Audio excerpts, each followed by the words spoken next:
Picture this. You live in the same house you've lived in for 30 years. Same street, same neighbors, same market where you buy bread every morning. Then one day, a line appears. Not on the ground, on a map. And suddenly, your neighbor across the street is in a different country. The school your children attend? Now, foreign territory. The cemetery where your parents are buried? You now need a visa to visit their graves. This isn't a thought experiment.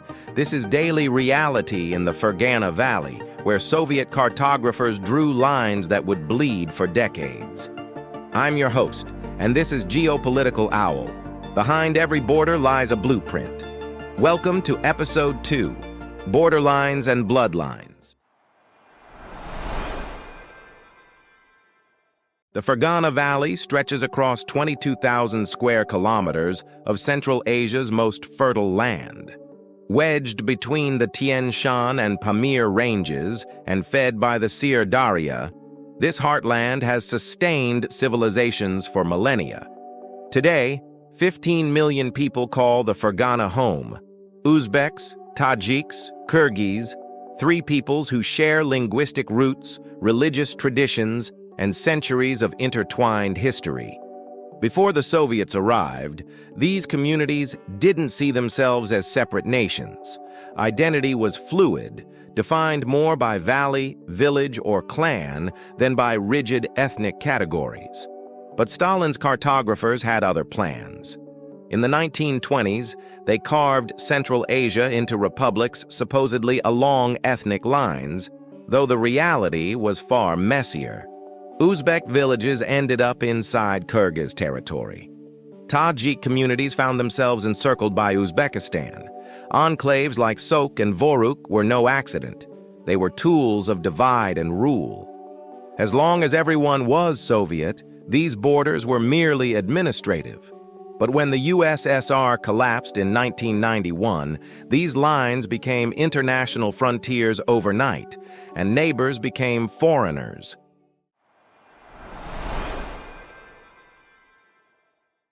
June 1990. The Soviet Union still existed, but its grip was weakening. In the Fergana city of Osh, tension over land distribution reached a breaking point. An Uzbek collective farm stood at the center of a dispute. Kyrgyz nationalist groups demanded the land be redistributed to landless Kyrgyz families. Uzbek activists argued their community had farmed this land for generations. Neither side trusted the other. Neither side would back down. When violence erupted on June 4th, it spread rapidly. Osh, Uzgen, villages across the valley, crowds armed with farm tools, stones, and eventually weapons clashed in the streets. Soviet troops deployed, but order wasn't restored until August. Official death tolls ranged from 300 to 600. Unofficial estimates surpassed 1,000. The scars ran deeper than the numbers suggested. This was the warning sign, a preview of what happens when ethnic grievances collide with economic scarcity and political uncertainty. But the lessons went largely unheeded.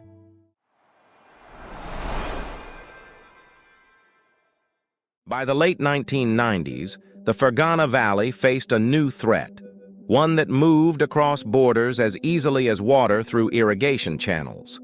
The Islamic Movement of Uzbekistan, the IMU, emerged in 1998 under the leadership of Tahir Yuldashev and former Soviet paratrooper Juma Namangani. Their stated goal was to overthrow Uzbekistan's authoritarian president Islam Karimov and establish an Islamic state.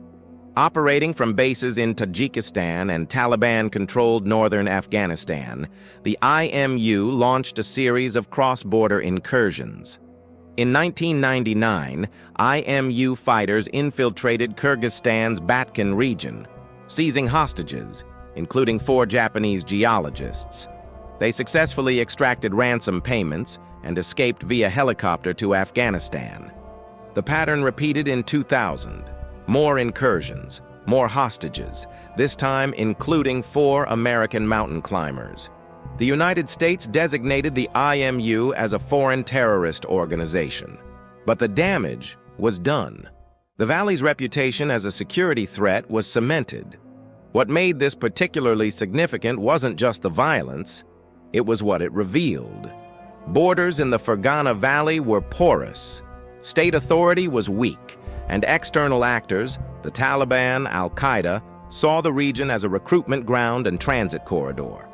The IMU was largely destroyed during the American-led invasion of Afghanistan in 2001, but the questions it raised about security, sovereignty, and radicalization in the Fergana Valley never went away.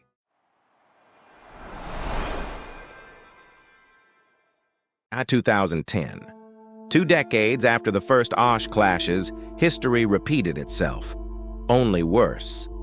On June 10th, a fight broke out between Kyrgyz and Uzbek men outside a casino in Osh. By nightfall, the city was engulfed in violence. Crowds from both communities clashed across neighborhoods. By June 11th, ethnic Kyrgyz from surrounding villages poured into Osh and Jalalabad, targeting Uzbek districts. 4 days, more than 400 dead, 2,000 homes destroyed, 400,000 people displaced, 100,000 fleeing across borders. Human Rights Watch investigations documented troubling patterns. Armed individuals in military uniforms arriving in armored vehicles, firing automatic weapons, shouting anti-Uzbek derogatory remarks. The interim government, weakened by a recent political revolution, failed to protect its citizens. But the violence did not end in 2010. The Fergana Valley's borders soon became active front lines. 2021, the April War. Kyrgyz and Tajik forces clashed around the Vorukh Enclave. Dozens were killed, and heavy artillery was deployed for the first time between Central Asian states. 2022, September. Just weeks before a major summit in Uzbekistan, the deadliest border conflict since independence erupted. Kyrgyzstan and Tajikistan exchanged fire using tanks, artillery, and drones. Civilian infrastructure was hit. More than 60 people were killed, and over 130,000 displaced in Kyrgyzstan alone. These were not border skirmishes. These were wars, contained, but wars nonetheless.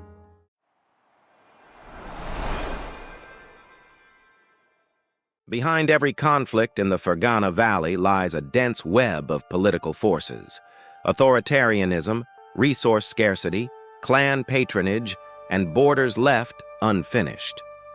All 3 states, Uzbekistan, Kyrgyzstan, and Tajikistan, struggle with weak democratic institutions. Power is often concentrated in the hands of strongmen or entrenched elite networks.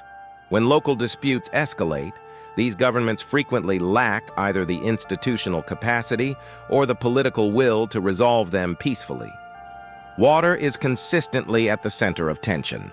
The valley depends on intensive irrigation. Upstream countries control the headwaters. Downstream communities depend on steady flow. Every drought, every dam project, every quarrel over irrigation routes can ignite conflict. Russia's presence adds yet another layer. Through the Collective Security Treaty Organization, the CSTO, Moscow presents itself as the region's security guarantor. Yet during the major clashes of 2021 and 2022, Russia remained conspicuously absent. Was this neglect, strategic calculation, or simply a sign that Moscow's attention was fixed elsewhere, perhaps on Ukraine? Whatever the reason, the message was unmistakable.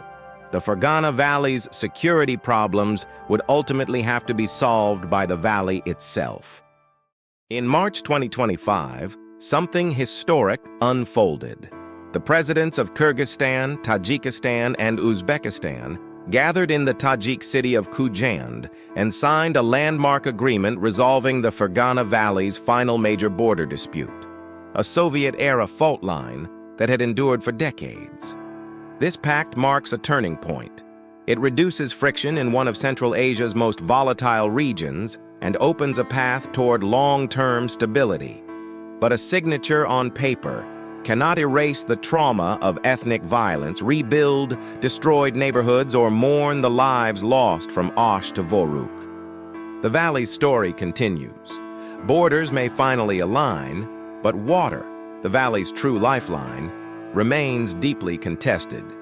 In our next episode, I'll break down the 2025 peace process in detail alongside the rising battles over rivers. Who controls the flow amid drought, climate stress, and geopolitical rivalry? That's next time on Geopolitical Owl. Rivers of discord, water security, and regional diplomacy. Behind every border lies a blueprint. If this analysis helped you understand one of Central Asia's most complex regions, remember to like, share, and subscribe. Until next time, stay curious, stay informed.